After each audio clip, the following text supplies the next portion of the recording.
Hello and welcome to this presentation. We're going to talk about the luck of the job search. This presentation was originally slated to run on St. Patrick's Day, and while St. Patrick's Day is past, the idea of whether luck is a part of the job search and what role it plays is still a really good one. This presentation is part of the Edge Scholar series. You'll see a future presentation coming up later this month on job offer evaluation and salary negotiation conversations. Our hope today with this particular presentation is that you have some takeaways for different resources you can use and how you can tweak your job search to help optimize your success. All right, so pop quiz for all our virtual listeners. What percentage of Creighton students engage in at least one internship or equivalent experience during their undergraduate career? Now, equivalent experience could be either service or something unpaid, or it could be something paid that's not an internship. So like if I worked as a part-time rehabilitation aide, that could still count as an internship for this question. All right, so hopefully you've guessed. 83% of students at Creighton University, based on last year's data for the surveys that you'll take as a senior when you graduate, participated in at least one internship. So internships, they play a big role. They're giving us a way to try on different career opportunities and see whether something's a good fit or a bad fit. And just because something doesn't have the title of internship doesn't mean it's not a good opportunity or can't give you some really good experience. The other thing is that some areas that you're going into, like healthcare, for example, is hard to find internships in. Oftentimes the experiences we seek in those areas are more often under the headline of part-time job, summer job, or service. So know too that you may not have as many internships in a particular area.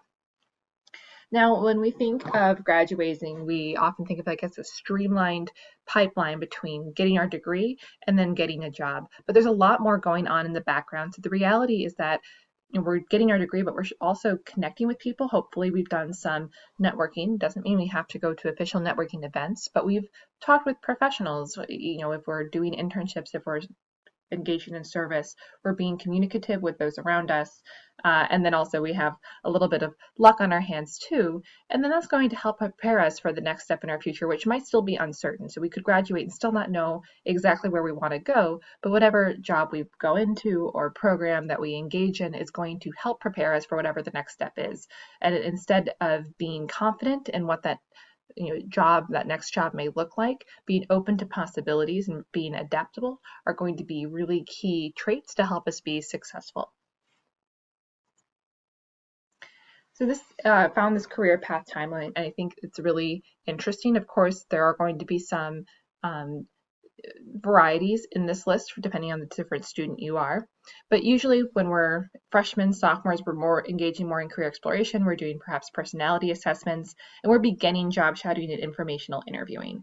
That's really going to go into the job shadowing informational interviewing. Typically goes into our junior year. For some of my healthcare people, that job shadowing might be a requirement. That might be continuing into your senior year as well. The internships, volunteer work, jobs, research, study abroad, that's typically happening more in the sophomore to senior year range, not often happening when you're a freshman. So for many of you watching this, you're probably more in the sophomore, senior range is my guess. And that's probably what you're finding. As far as the skills you're developing, things like building a resume or networking, talking with professionals, that is happening the entire time that you're in your undergraduate career. There's not one right time to do any of those pieces. As far as maybe taking some sort of like reverse RSP that Professor Coleman teaches, or really engaging in interviewing, mock interviewing, preparing those strategies, that's typically going to be a really good thing to engage in junior, senior year. We also hear talk about how the career services can help you. This didn't have specifically the John P. Fahey Career Center in mind, but certainly I can reinforce that you can talk to, we call them career advisors, but you can talk to a career advisor about any of the topics that we have on this list. We'd be happy to connect you to professionals to help with networking, be happy to help build a resume, talk about career exploration, or really assess, depending on the area you're going into, what type of opportunities might be helpful for you to gain experience in. Now, there's lots of things to consider before the job search. So one of those pieces, what experience do you have that is related to whatever it is you're applying for? So for some of you, you might be applying to internships, and it's okay to say, I don't have a lot that's really closely connected to what I'm applying for. That has to happen at some point because we really need to get starter experience. But keep in mind, sometimes I'm talking with a student and they say that they don't have a lot of experience, but they were really talking about paid jobs. So maybe they've been a cashier or a lifeguard, and that doesn't seem on surface directly connected to law, for example. And yet, if I look at that, the things that the student has engaged in, they might be in the pre-law learning community, and they've actually sat in on law school classes. They've engaged in a lot of presentations related to law. Perhaps they've done service for an organization that isn't necessarily connected to law, but it's within the field that they would like to help. So maybe they're helping with refugees and they're interested in immigration law. So we can actually find some things they've done that are connected to what they would like to do that we could put in a relevant experience section that doesn't have to be paid. So when you're thinking about what experiences you have related to this job, be open. We want to keep our resume up to date because no matter what we're applying for, that's going to be critical, and making sure that resume is tailored is also going to be a really key piece. And then thinking about what is the typical hiring timeline for the organizations you're considering, depending on whether we're looking at internship type experiences or whether we're looking at a full-time job. Every different industry has varying hiring practices as far as when it's common. We'll show you a sheet, or my next slide is going to go into that into a little bit more detail, but of course, if you go onto the internet, if you search, there's going to be more information. Even if it's not prime time for hiring, you can likely still find an internship or a job in that area. It's just letting you know it's not as common. It's going to be more competitive because there's not going to be as many postings. And of course, we're also thinking about salary you're looking for. So if you're looking for an experience while you're in school, maybe you need to have a paid experience because you need to support yourself. So even if an unpaid internship comes along, maybe you're going to have to pass it up because you need something that's paid. If we're looking for a job, hopefully we've done some research and we have an understanding of what we would need to live on. We've done some budgeting, so we know what we need to take home at the end of the week, at the end of the month. We understand what is typical for hiring, like what is typical salaries for the types of jobs we're looking at, and I'll share some resources with you in a future slide. But I want to do that research in advance of this job search so I'm not spending my time applying to jobs that don't meet my salary requirements. This is an example of industries, varying industries, and when they hire for either full-time jobs or internships. It's not exhaustive, and it's, again, not that you can't find an opportunity outside of these areas, but the darker shades is when hiring is more common. And some areas like technology or I think that's the only one on this list. Technology is happening all the time, but a lot of, government jobs are also happening all the time. But even if I was looking for a nonprofit summer internship, I can still look in fall for those summer opportunities, but it's nice to know, helpful to know they more frequently post in the spring prior to that summer internship opportunity. And I have a link down below, so if you want to see even more information from this particular resource, that's great, but there are other resources online that can dive into further detail about when industries typically hire. So we reference this, but one of the questions that we need to consider is salary. Lots of different resources on here. I'll show you just how a few of these work. So Career One Stop Salary Finder. And so here, let's say I'm looking for a social worker. Say social workers, all others. I can type in my zip code.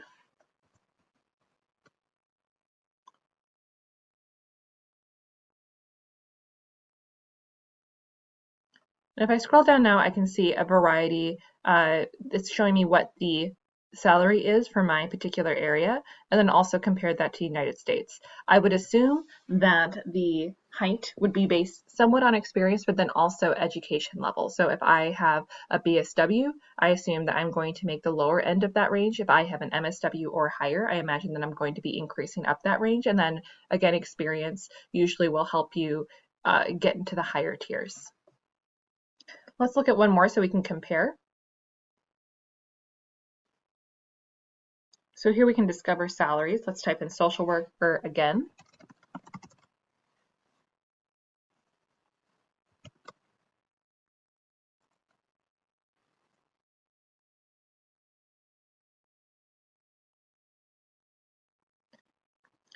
And so here we're seeing similar to what we saw on the lower end of the range from the previous source. It is also giving me a variety of different roles that are similar, and we can see we'll get paid more for some roles over others. So if I was going medical social work, I can expect a slightly higher range, but we're still in the lower tier. It will give me more information too about who typically hires those particular jobs. And you can look at also related job searches. So this is just one additional tool. Now I could go years of experience. So if I had 10 to 14 years of experience, we can see how that changes. So we just started with 2 of the different resources, but I would encourage you to look at all of them and get an understanding more holistically of what the different types of salaries are for the varying careers you're considering. So armed with that information, I want to next talk about advertised jobs versus the hidden job market. Now, anytime you're using something like an Indeed, which is a general job board site, or if you're using Handshake, those are advertised jobs. That's only the tip of the job offering iceberg. There's lots of jobs that are never posted, and those are what we call the hidden job market. We're going to talk a little bit about how we can also tap into that hidden job market. And so here we're just looking to see, so okay, we know that there's a hidden job market, but can we break that down further? So in addition to, like, let's say there's 25% of jobs more or less that are in that open advertised space, but then from the hidden job market, most of those come from networking. And by that it means is, well, I have an upcoming posting, but I know who's going to be really good for that job because I've already communicated with them. So that's a big portion of it. Some of it is internal, so someone who already in that company gets those types of jobs, and so that's why they're not posted. But then recruiters, and recruiters sometimes come to campus. Recruiters are at career fairs. Recruiters are, you can email HR and talk to recruiters. They are finding talent specifically for roles. So if they've already identified someone, sometimes there's not a job posting or an official advertised job posting because a recruiter has already made that connection. So knowing this, our hope for you is that you're connecting with professionals and recruiters so that you can access the hidden job market from those angles. So it's a little bit more information about the 2 different areas. So we know that the open job market, and here we're just calling it OJM, so these are open positions that are formally advertised. Oftentimes, in addition to an Indeed, they're going to be posted on the company website. In fact, they're usually going to post there first. So if I know that I'm really interested in a company, so if I know that I want to work for the Nebraska Medical Center, I'm going to look at their job boards, perhaps even weekly, so that I can refresh and understand what the new jobs are coming in. Because if Nebraska Medicine can fill their jobs through their job boards first, they may do that versus paying a fee to post a job on Indeed. Of course, we can still look at general job board sites like Indeed, like CareerLink, ZipRecruiter. There's many, many more listed on the Career Center website. So those are good places to look, but usually those jobs have been around for a little bit before they get posted there. Typically not print papers, but online papers still do oftentimes have vacancy areas. So you can look for like an online Omaha World Herald, look for vacancies through that avenue. More frequently would be on job board association or organizational websites. So that would mean if I knew I was interested in political science, I might go to the American Political Science Association and look for job boards there. If I knew I was interested in psychology positions or law, I'm going to go to the American Law Association, or I'm going to go to the American Psychological Association and look at their job boards. And of course, also through an employment agency. That's another fantastic avenue to look for the open job market. The hidden job market is going to come into play before a position is even posted. It's the jobs that you hear about through friends or through your contacts, and it's applying to a company or a department where you want to work, whether a job is posted or not. So letting Union Pacific know and talking to the recruiter and saying you're interested in a job, even if a job hasn't come along yet. You can also use referrals for advertised positions. That's still considered the hidden job market because you're using your contacts to get a position that was advertised. And it's also asking about openings at places you'd like to work. So this is much more active. And I think that's what scares people, is that the open job market is easier on surface because you can be very passive. You can do this all from your computer. You don't have to talk to anyone, and it's just hopeful. What I would say is that we saw already that the open job market is close to 25% of the jobs. There are many more jobs posted in the hidden job market. So it behooves you to be a little uncomfortable in the job seeking process. And even if you're a senior now and you're like, well, I can't really engage that hidden job market because I need a job today. True, it might be easier to really lean into the open job market, but you're going to be able to take advantage of the hidden job market the next time you're looking for employment, whenever that is down the road. So I would still encourage you to be active and to be someone who reaches out to contacts, reaches out to professionals. And if you're like, I don't have contacts, the Career Center is a great place to go. You can always connect with us. We have lots of different alumni who'd be happy to meet remotely. Of course, later on down the road in person as well. But even right now, many people are excited to have a phone conversation or an email conversation and learn more about what their job entails and provide advice for how they would suggest engaging in the job search. So that would be one of my biggest pieces of advice for you to take away from this conversation, is to lean into that hidden job market, even if it is uncomfortable. And if you don't know how to start, connect with a career advisor through Handshake, and we'd be happy to talk through what that would look like for you. So we did talk about some of these pieces already, but just to break it down further, when you're looking at engaging that open job market, of course, we're going to be doing, we're going to be registering an account on Handshake if we don't already have one. We're going to be uploading our documents like a resume, cover letter, getting Career Center reviews if that's helpful for you. And we also have recruiting of Creighton University students through Handshake. So that's kind of a mix between the closed or hidden job market and the open job market. Reference USA is a fantastic resource if you've never used that before. I'm going to show you what that could look like. If you go to the library's main page and click on databases, we can search for Reference USA here.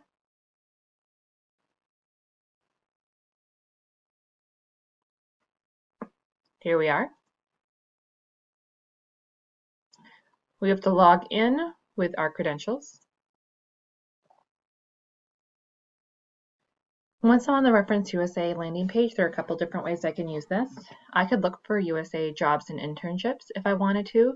I would say that the original filter it gives you is only looking for postings within the last 7 days. I usually expand that, otherwise it gets pretty narrow. The other thing you can do though is also look for contacts. So for example, if I was interested in healthcare contacts, I would usually do a search. I like clicking on advanced search. And then once I'm here, there's a couple different ways I could filter my searches. I could filter by area if I want to see all physicians and dentists who are in Omaha, Nebraska. I can filter by specialty. I can also filter by where they graduated. So I can see medical school attended, for example. And then if I type in NE first for a Nebraska school, and then type Creighton School of Medicine,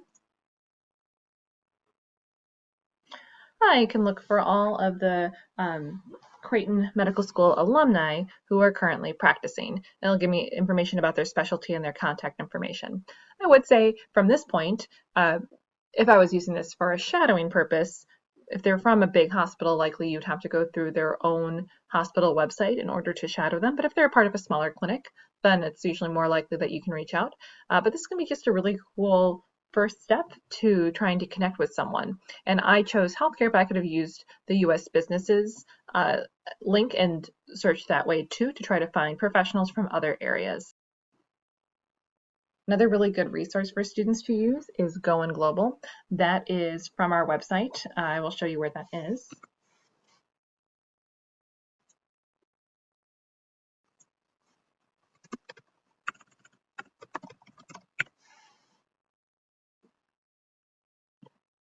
If you head to our regular website and click on the Students tab, you'll find Going Global here.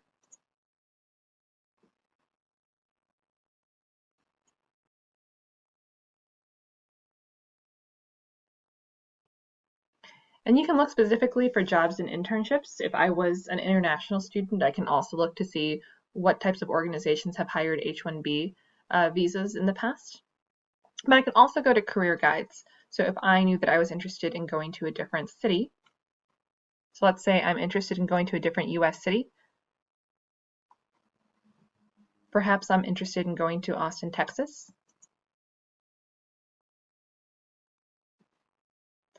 It's going to show me a variety of different resources, including job search resources. So if I was looking for, internship programs out there,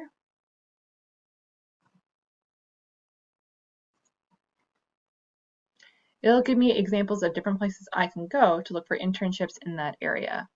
If I was looking for staffing agencies or online job sites, it would give me the same. So know that in addition to just being able to search for internships, it will actually give you great career guides. I could also look for organizations that are hiring in those areas.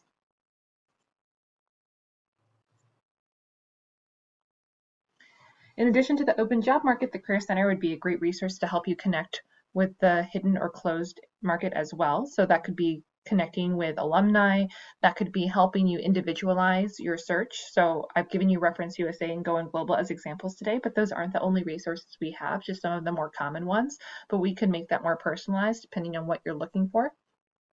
We also have a variety of different types of events. Now, the Mix and Match event or event that we were going to have on March 24th was canceled because, of course, classes are now online instead of in person, but we do have a variety of events going on throughout the different years, and we will continue to have them. So Handshake is a really great place to find all the list of Career Center events, but then we also will always happily connect you to virtual opportunities. Of course, you can also connect with the Career Center staff person to help with resumes, cover letters, interviewing, and we can also refer you to other Career Centers. So if you are going to be living in an area close to another Jesuit school, we have Jesuit school reciprocity between the Career Centers, and you could use any of their resources for free as well. So if I knew that I was going to Chicago, I could connect you with Loyola, for example, and you could use their resources. Now, networking often gets a bad rap. We think of networking as maybe very business focused or maybe more of a schmoozing piece, and networking doesn't have to be like that. And in fact, you're networking all the time without even thinking about it. When you're engaging in your classes, when you're talking with faculty, when you're connecting with staff, those are all instances of networking. These are people that you could connect with at a later date, ask questions of, people who could advocate for you or forward a job posting if they see it or recommend you to an opportunity. So get to know the people in your classes, get to know your faculty, know the staff around you. That's a great place to start. And then don't be afraid to go beyond that as well. Be curious, ask people what they're interested in, what their jobs are like, even if it's not an area on surface that's connected to yours. It's good to be connected to people from different industries. It's good to be someone who's just interested in a broad range of pieces. If we engage in networking with the idea of a means to an end, like it's only to get a particular job, we're not going to be very successful in networking. It's not going to feel very authentic. It's going to feel more schmoozing if we do it that way. But instead, think of this as a way that we engage in the world. We're showing our interest in others, we're sharing our own interests, and we're always there to help other people. So if I see a classmate who I know is interested in environmental science and I hear of an opportunity or a program I think they might be interested in, I'm going to let them know. So doing that on a larger scale. Some of the benefits of that active networking mindset is that you're having an ability to ask questions and gain more information about a variety of areas. You're expanding your professional contacts. You're also obtaining professional knowledge and developing your professional image. You are going to look good if you're someone who reaches out to a professional and inquires, what type of things did you do to become successful? How can I start that where I'm currently at in my level? Being that kind of person just looks like you're really proactive, and so it's already helping your reputation. It also breaks the ice for future interactions and conversations with them, and that's another part of networking is, once you make a connection with someone, don't just drop it until you need a job or something like that. Instead, we're going to follow up with people that we make connections with. So if I was at a career fair and I connected with a recruiter, pinging them periodically, and pinging just means to connect back and ask how they're doing, or ask to meet for coffee, trying to keep those relationships alive. And remember too that networking is a two-way street. So even though it may feel like you are the only one getting help, you are also in a position to help others. And as far as breaking into the hidden job market with your own personal networks, that would include family, friends, faculty, CU contacts, and of course with alumni as you build those too. Talk to everyone who's in your network about your job search and what you've been going through. They can maybe have tips either about your industry or about the job search. in general. They may have suggestions for resources to use that we haven't discussed yet. It's okay to ask for referrals, to ask whether they have anyone that they would suggest that you talk to, and they can often make that connection for you. I do that all the time as a career advisor, but I do that for my friends too. And then also don't be afraid to conduct informational interviews. And that would be reaching out to professionals and saying that you would be interested in learning more about what their job looks like and asking them what the day-to-day tasks are, what are some of the strengths they have in that job, what are challenges they anticipate having, what advice do they have for people who are just starting out. These are usually around 20 minutes, 30 minutes in length. They're not too long. Right now, we're probably not doing these in person, but easily could be a phone call or even an interview or an email. And so lots of different ways to connect with people, but I would say be active. Okay, even if you're a senior and you're graduating, you want to just lean into that open job market, still try to do some of these other components. They're still helpful going forward. Then, of course, social media, even it's become less popular in some ways than it was maybe even 5-10 years ago. It was more of a buzzword 5-10 years ago, but there still are some really credible ways to use social media in the job search. LinkedIn is probably the biggest one. If you don't have a LinkedIn account, I would advise that you do so.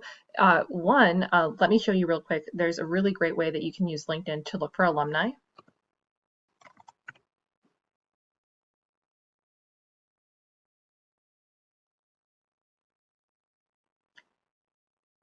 So here I have my LinkedIn account. I'm going to search for Creighton University. I'm going to click on the school. And then from here I can go down to the Alumni tab.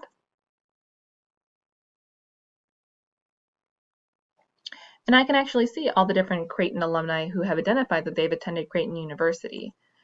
There's a lot in Omaha, but there are a lot in other areas too. So depending on where you were, you could specify. So if you're in Omaha and you want to connect to someone who's also in Omaha, great.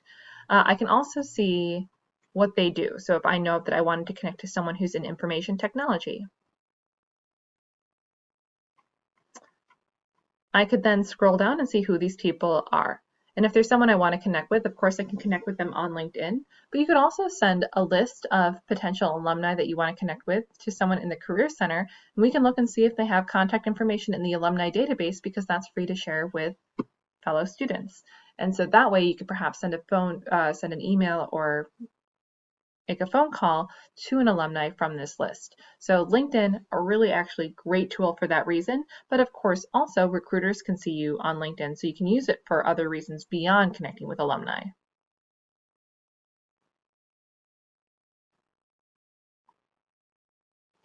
Other ways that you can use social media would be to follow companies, and that's a great way to learn about different postings or about different events that are going on, and to feel just that you're up to date with the culture of those different organizations or the types of organizations that you're interested in pursuing. And then don't undersell having your own online presence. So many of us have various social media sites. Consider having a blog or a portfolio if there are enough topics that you're interested in. The more that you have an online presence, the more helpful it is for someone to understand who you are. The portfolio is really a place to house your different projects. I have a portfolio too. I can show you what that looks like.